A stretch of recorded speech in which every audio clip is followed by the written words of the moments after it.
Bismillahirrahmanirrahim. Assalamualaikum warahmatullahi ta'ala wabarakatuh. Bismillah, innalhamdulillah, wassalatu wassalamu ala rasulillah wa ala alihi wa sahbihi wa mawala, la hawla wa la quwwata illa billah. Rabbi shrah li sadri wa yassir li amri wahlul 'uqdatam min lisani yafqahu qawli.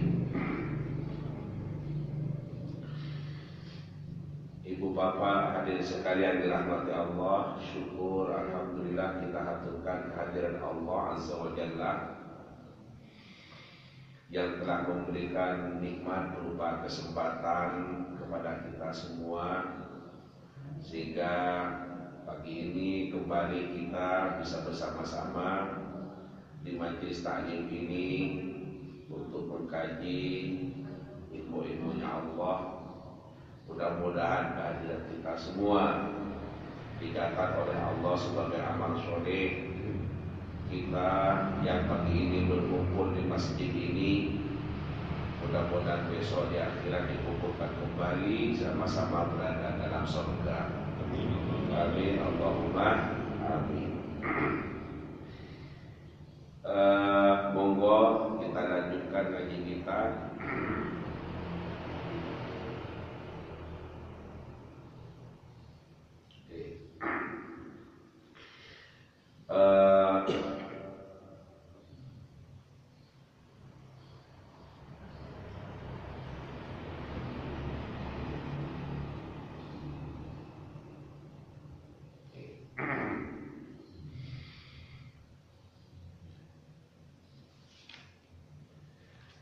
Hadis berikutnya ini ada kemiripan dengan hadis yang sebelumnya. Ada perbedaannya, sama-sama 3 golongan. Kalau yang pertama adalah kita menghormati tetangga, menghormati tamu, dan berkata baik. Nah, hadis yang sekarang ini adalah kita menghormati tamu, kita bersilaturahim, dan kita berkata yang baik atau diam saja.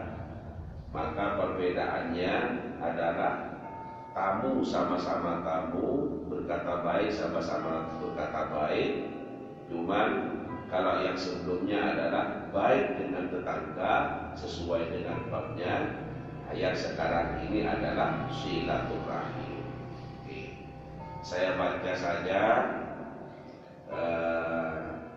Mungkin saya bahasanya aspek silaturahimnya, karena tetangga dan tamu sudah dibahas di hadis yang sebelumnya. Bismillahirrahmanirrahim. Wa anhu aidan radhiyallahu anhu. Wa anhu maksudnya merujuk kepada hadis yang sebelumnya, yakni Abu Hurairah. Dari Abu Hurairah radhiyallahu anhu, anna Rasulullah sallallahu alaihi wasallam qala, sesungguhnya Rasulullah sallallahu alaihi wasallam qala, beliau bersabda,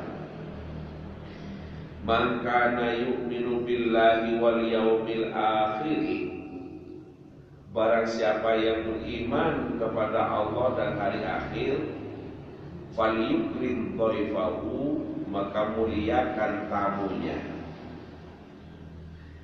Wa man kana yu'minu billahi wal yaumil akhir, dan barang siapa yang beriman kepada Allah dan hari akhir atau kiamat, falyasil rahimahu, maka sambunglah silaturahim.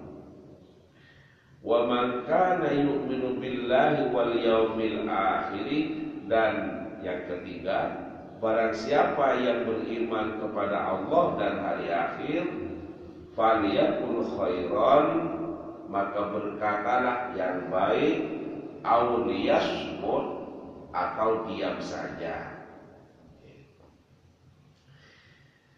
Ibu bapak hadirin sekalian yang saya hormati,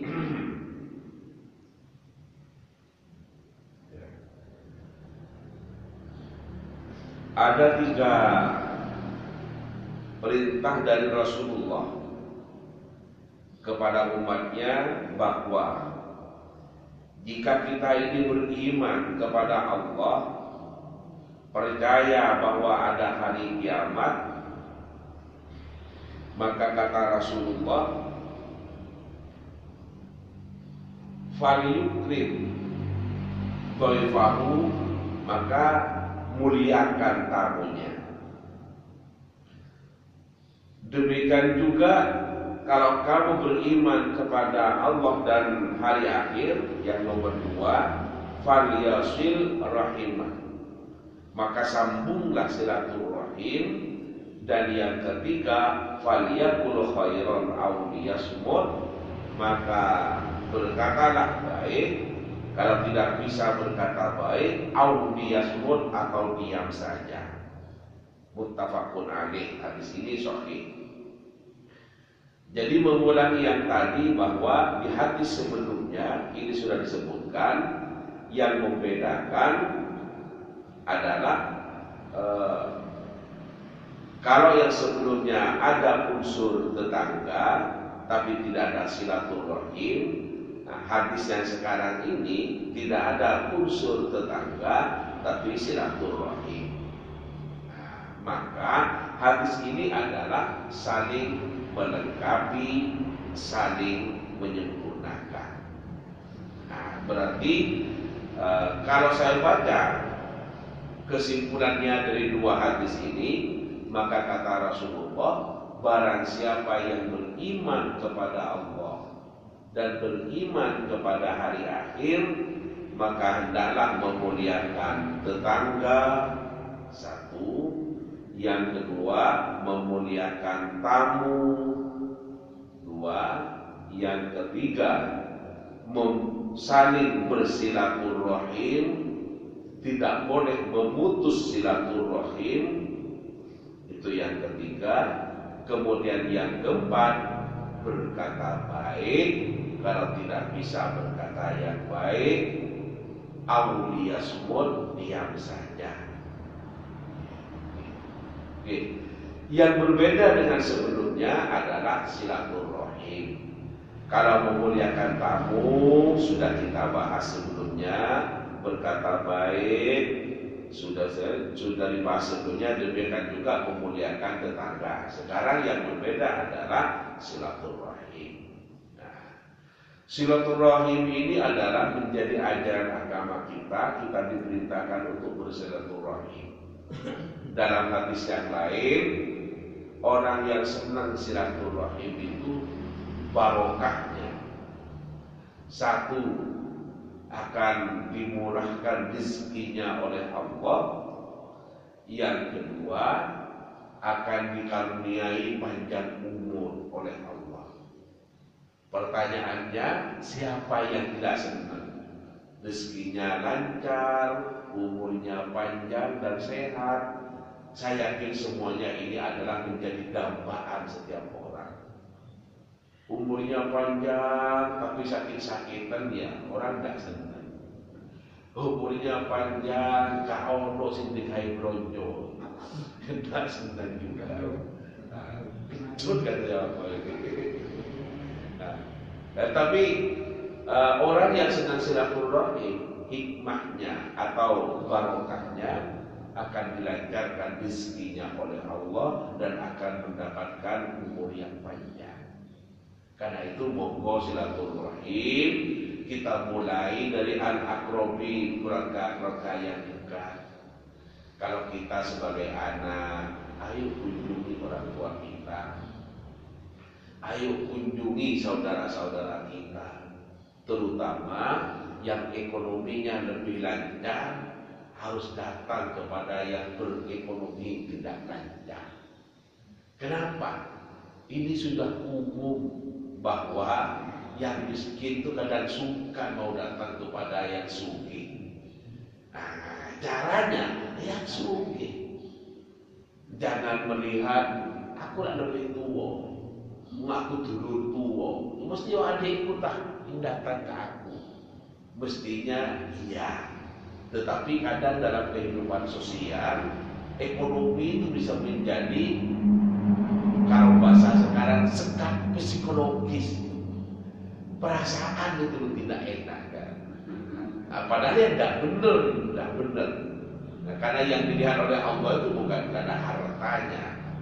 Karena itu jangan sampai harta itu menjadi penghambat silaturahim.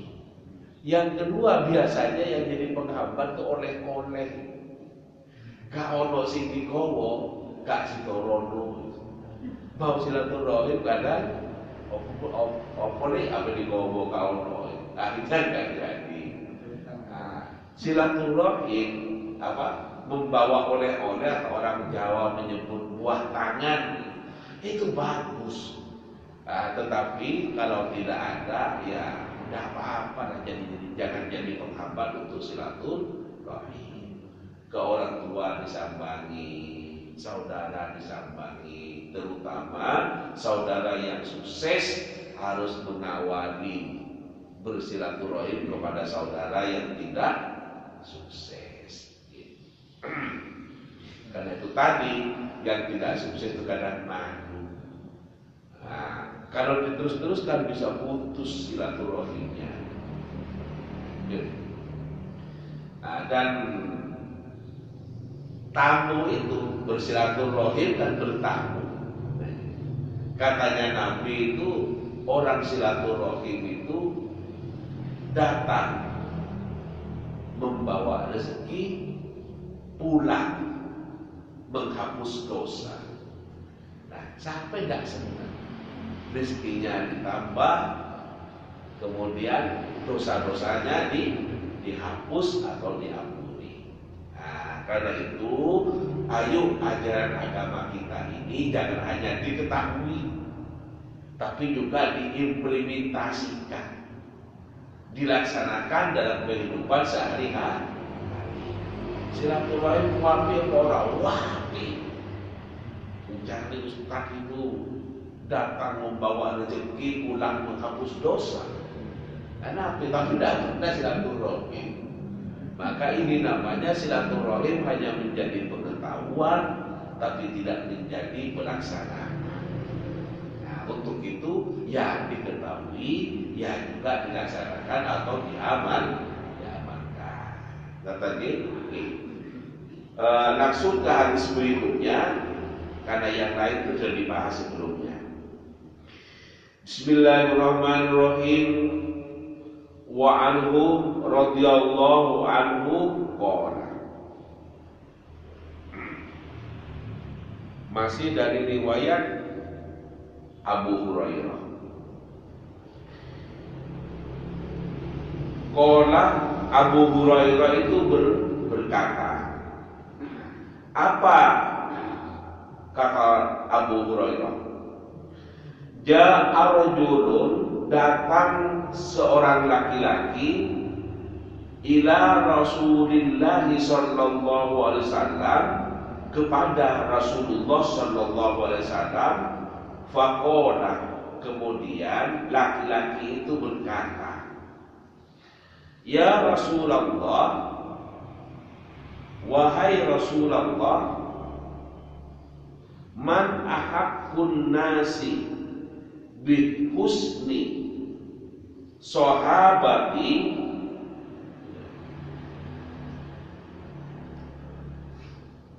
man ahaqqun nasi, man siapa, ahaqqun nasi manusia yang lebih berhak, bihusni sahabati, untuk dipergauli dengan baik. Abu Hurairah bercerita bahwa ada seorang laki-laki datang kepada Rasulullah dan bertanya. Isi pertanyaannya, wahai Rasulullah, siapa manusia yang paling berhak untuk digauli dengan baik? Qala, Rasulullah menjawab, ummuka, yakni ibumu. mantu sahabat Abu Hurairah atau sahabat itu. Qala, berkata lagi, summa man, kemudian siapa lagi ya Rasul? Qala, Nabi menjawab lagi, ummuka, ibumu. Qala, kemudian laki-laki itu berkata lagi atau bertanya lagi, summa man, kemudian siapa lagi? Ini sudah 3 kali. Yang ketiga, qala ummuka, ibumu, kata Rasulullah. Kemudian setelah dijawab 3 kali juga oleh Rasulullah, kan bertanya dia sudah 3 kali. Qala tsumma man, kemudian siapa lagi ya Rasul? Ini yang keempat. Qala, Rasulullah menjawab, abuka, bapakmu. Muttafaqun alaih. Hadis ini adalah sahih. Bapak Ibu hadirin sekalian yang saya hormati, mungkin Bapak sudah bisa memahami dari makna perkata ini bahwa satu ketika ada seorang laki-laki yang suan ke Rasulullah. Kemudian dalam pertemuannya itu bertanya kepada Rasulullah. Isi pertanyaannya adalah, ya Rasulullah, siapa manusia yang paling berhak untuk saya perlakukan dengan baik? Dipergauli itu diperlakukan dengan baik.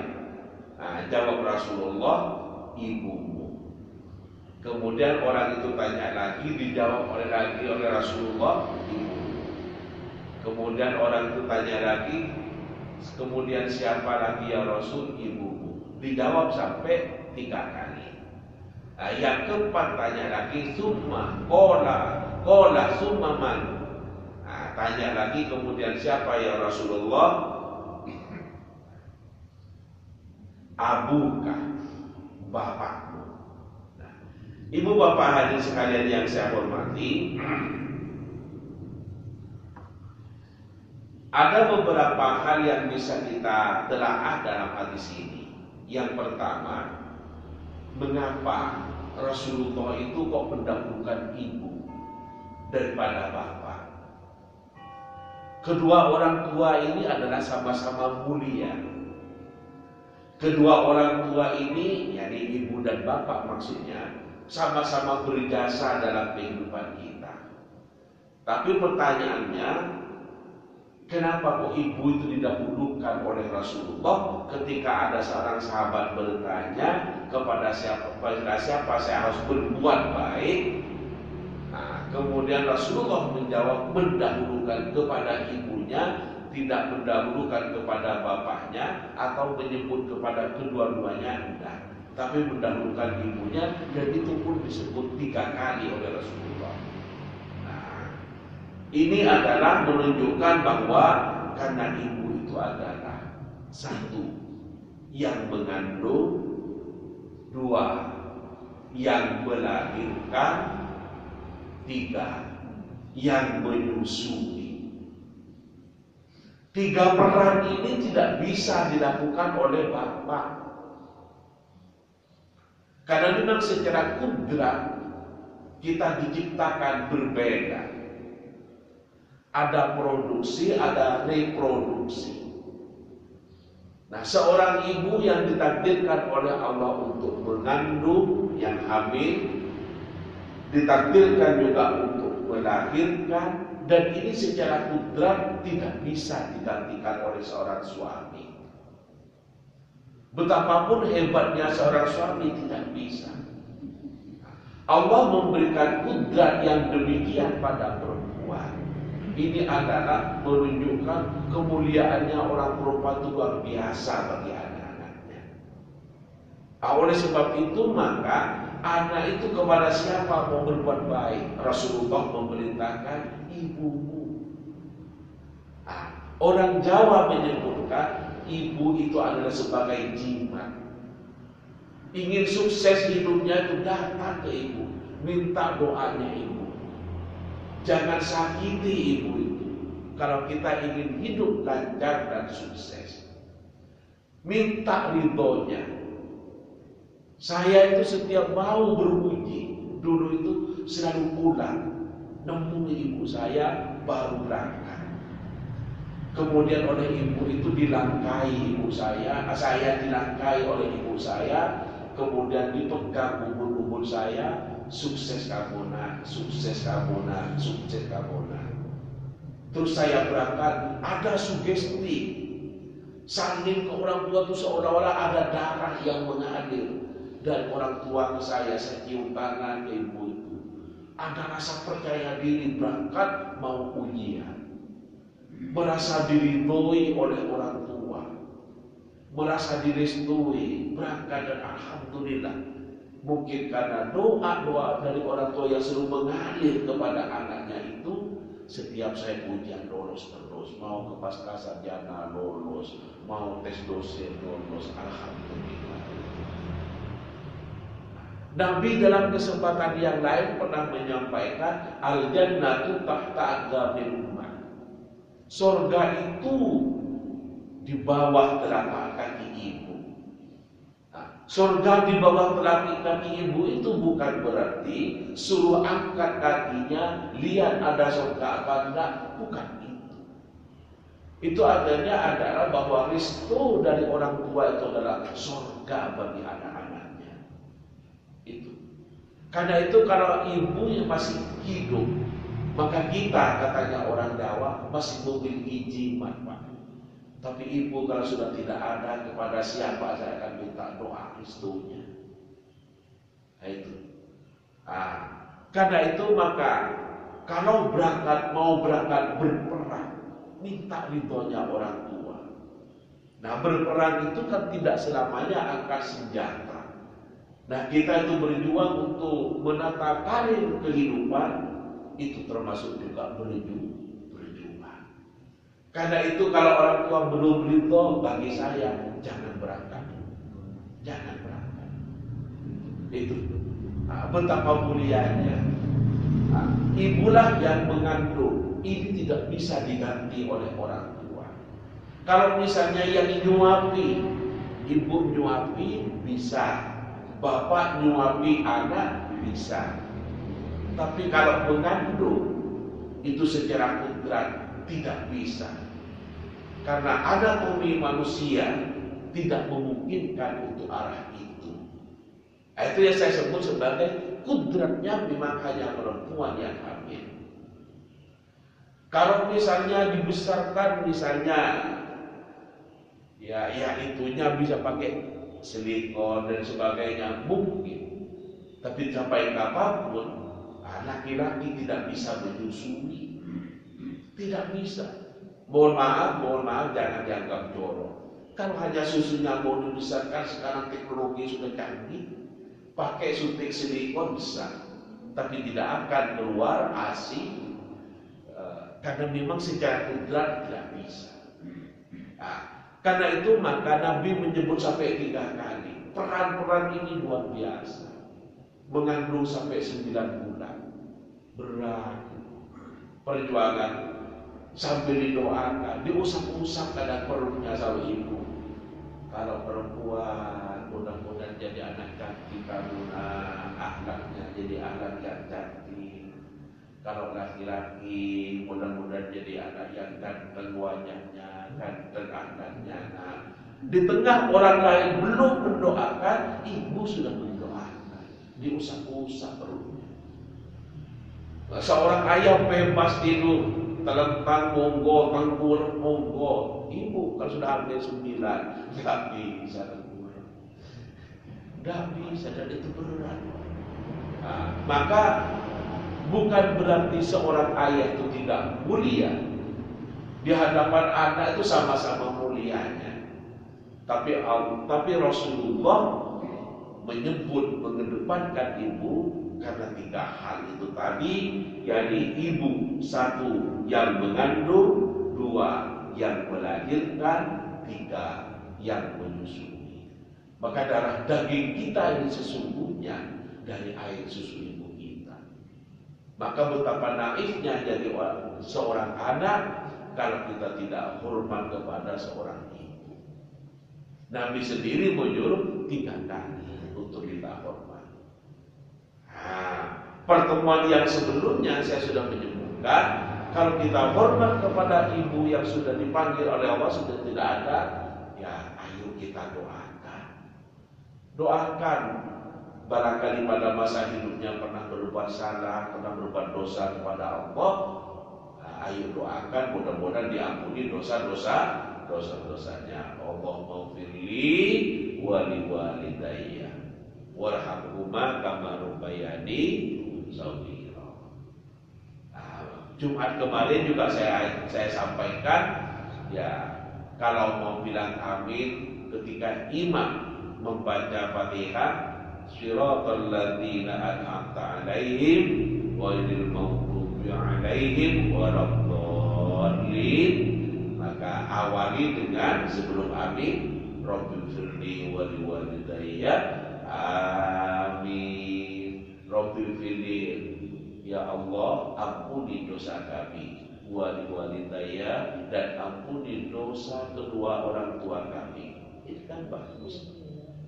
Nah, kalau tadi sholat subuh misalnya bermakmum kepada tarawih 2 rakaat, kan 2 kali kita sudah mendoakan. Kita awali pagi kita dengan mendoakan orang tua kita. Betapa senangnya orang tua kita punya anak seperti kita. Sholat itu dulu, sholat mendoakan orang tua kita. Nah, kalau kita berdoa di dalam sholat, saya yakin itu adalah makbul. Dan itu ada aturannya, artinya tidak sembarangan kita bisa mendoakan orang tua di dalam sholat, ada aturannya, ada syariatnya. Contohnya itu tadi, setelah imam membaca akhir surat Al-Fatihah itu waladdallin, makmum bisa baca Rabbil firli wa liwalidayya, amin. Ampuni dosa kami ya Allah dan dosa kedua orang tua kami.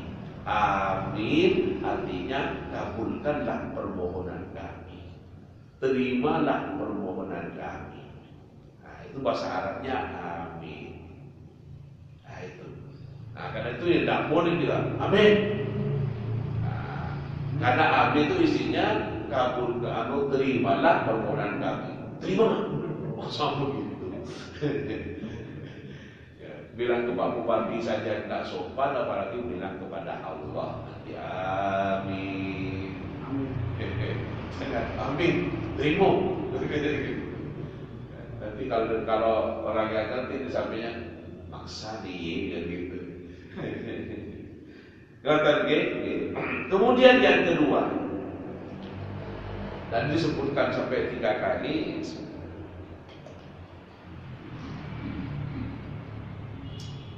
Karena ibu memang beda dengan bapak. Yang kedua adalah ini menunjukkan kewajiban berbakti kepada kedua orang tua. Hadisnya itu tadi, kepada siapa ya Rasul kami berbuat baik? Rasulullah menjawab, ummuka abaka. Nah, kepada ibumu, jawab lagi ibumu, dijawab lagi ibumu, dijawab lagi bapakmu.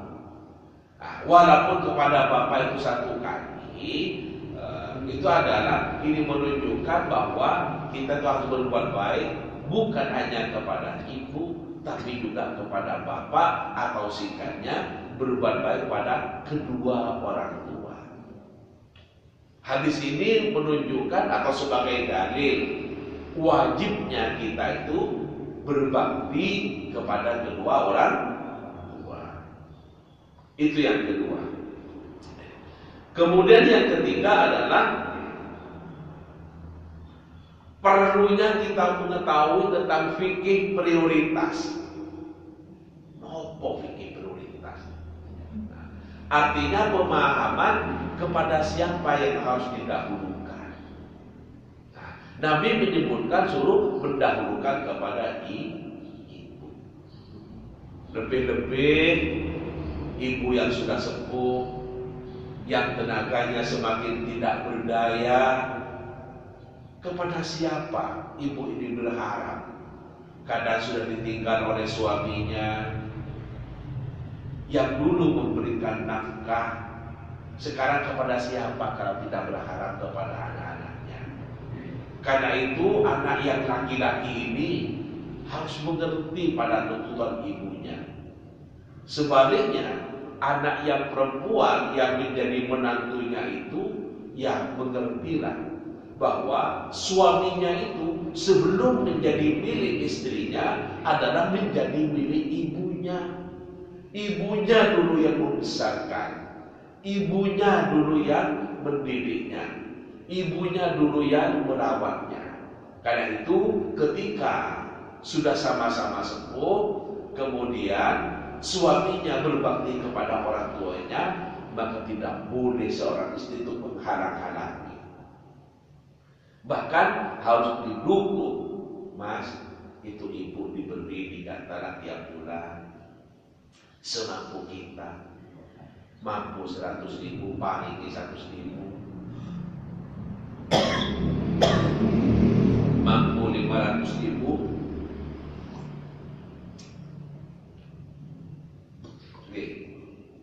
Paling 500.000, demikian seterusnya. Karena itu istri tidak boleh menghalang-halangi.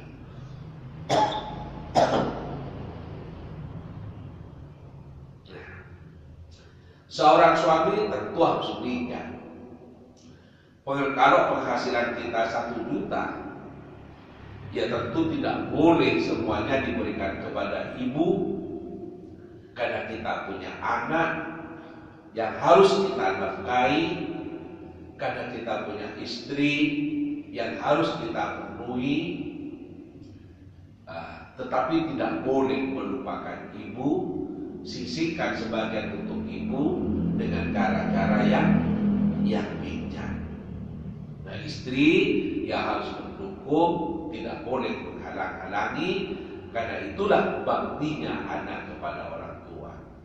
Kalau suaminya seperti itu pada orang tuanya, berbagi kepada orang tua sebagai bentuk baktinya, kemudian istrinya mendukung terhadap perbuatan baik suaminya, maka insya Allah ketika suami istri ini sudah menjadi orang tua kelak, juga akan dihormati dan dimuliakan oleh anak-anaknya, karena memberikan contoh teladan yang baik seperti itu.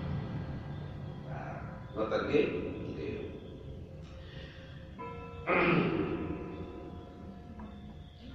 fikih prioritas mengerti mana yang harus didahulukan. Itu namanya fikih prioritas. Mana yang harus diprioritaskan. Sama-sama diberi. Pengemis baik gak diberi? Baik. Pengemis, orang miskin. Tetapi kalau orang tua kita membutuhkan, ayo dahulukan orang tua kita. Ini namanya fikih prioritas. Tapi kalau orang tua sudah cukup karena anaknya 5, masing-masing ngasih 1 jutaan, sehingga orang tua yang sudah sepuh yang tidak butuh apa-apa kecuali makan dan minum putar sehari-hari, karena anaknya 5, 1 jutaan sudah 5 juta, kemudian kita memberi kepada fakir miskin, ya itu bagus. Nah, kenapa? Orang tua kita sudah terpenuhi. Nah, semakin tua itu kembali kepada anak. Saya juga alhamdulillah ibu saya masih hidup, ya kebutuhannya macam-macam. Ya bahkan yang dibutuhkan untuk makan dan minum itu lebih sedikit bila dibandingkan dengan kebutuhan lain-lainnya. Nopo lain-lainnya, obat, pasti obat, pempes. Nah, ya anak-anaknya tuh tahu supaya umur sudah segitu biar tidak sembarangan pipis, nanti dimarahin, dipenuhi dikasih pempes, pempes ini, sadis pempes.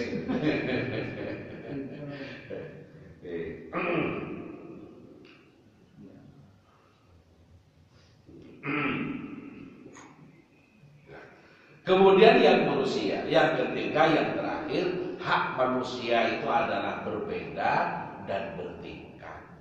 Nah, karena itu tadi kita berbagi kepada orang tua, orang miskin sama-sama baiknya. Tetapi karena berbeda dan bertingkat, tentu orang tua menjadi prioritas. Untuk itu, hikmah yang ketiga di penjelasan ini adalah menunjukkan bahwa hak manusia itu berbeda dan bertingkat. Jangan sampai kalau dengan orang lain berani neraktir, ya ketemu ibu tidak berani neraktir. Ini salah. Ketemu teman sekantor, teman perempuannya, ini laki-laki, teman-teman perempuannya ditraktir sarapan atau ditraktir makan siang. Giliran istrinya nggak pernah diajak ke ruang makan. Setiap orang ada haknya, tetapi kan ada skala prioritas. Apa tidak boleh traktir teman? Boleh. Tapi ya kalau berani traktir teman, tentu lebih berani traktir istri. Kalau mau berbagi kepada orang lain, tentu orang tua lebih berhak, lebih orang tua yang sudah tidak berdaya. Ibu bapak hadirin sekalian yang saya hormati, mungkin itu saja yang bisa saya sampaikan dalam ngaji kita di kesempatan kali ini. Mari kita berakhiri dengan doa. Kita awali doa kita ini dengan membaca Fatihah yang kita tunjukkan kepada kedua orang tua kita masing-masing. Mudah-mudahan Allah selalu memberikan rahmat kepada kedua orang tua kita. Al-Fatihah. A'udzu billahi minasyaitonir rajim. Bismillahirrahmanirrahim. Alhamdulillahi rabbil alamin. Arrahmanir rahim. Maliki yaumiddin. Iyyaka na'budu wa iyyaka nasta'in. Ihdinas siratal mustaqim. Siratal ladzina an'amta 'alaihim ghairil maghdubi 'alaihim waladdallin. Bismillahirrahmanirrahim. Alhamdulillahirabbil alamin. Wassalatu wassalamu ala asyrofil anbiya'i wal mursalin sayyidina Muhammadin wa ala alihi wa sahbihi alhamdulillahi rabbil alamin. Allahumma inna nas'aluka salamatan fid din wa 'afiyatan fil jasad wa ziyadatan fil 'ilmi wa barakatan fil rizqi wa tawbatan qabla al-maut wa rahmatan minal maut wa maghfiratan ba'da al-maut. Allahumma ya Allah, baghfirna bil 'ilmi wa zayyinna bil hilmi wa qina bit taqwa wa jamilna bil 'afwi wa tawaffana bil husnil khatimah. Allahumma inna nas'aluka al-huda wa tuqa wal 'afwa wal ghina. Allahumma inna nas'aluka al jannah wa na'udzu bika min sakhatika wan nar. Adkhilna al-jannata ma'al ya 'aziz ya rabbal alamin. Rabbana hab lana min azwajina wa dhurriyyatina qurrata a'yun waj'alna lil muttaqina imama. Rabbana atina fid dunya hasanah wa fil akhirati hasanah wa qina adzabannar. Subhana rabbika rabbil izzati amma yasifun wa salamun alal mursalin walhamdulillahi rabbil alamin. Al-Fatihah. A'udzu billahi minasyaitonir rajim. Bismillahirrahmanirrahim. Alhamdulillahi rabbil alamin. Arrahmanir rahim. Maliki yaumiddin. Iyyaka na'budu wa nasta'in. Ihdinas siratal mustaqim. Siratal ladzina an'amta 'alaihim ghairil maghdubi 'alaihim waladdallin. Hadana Allah wa ijma'in ila siratal mustaqim.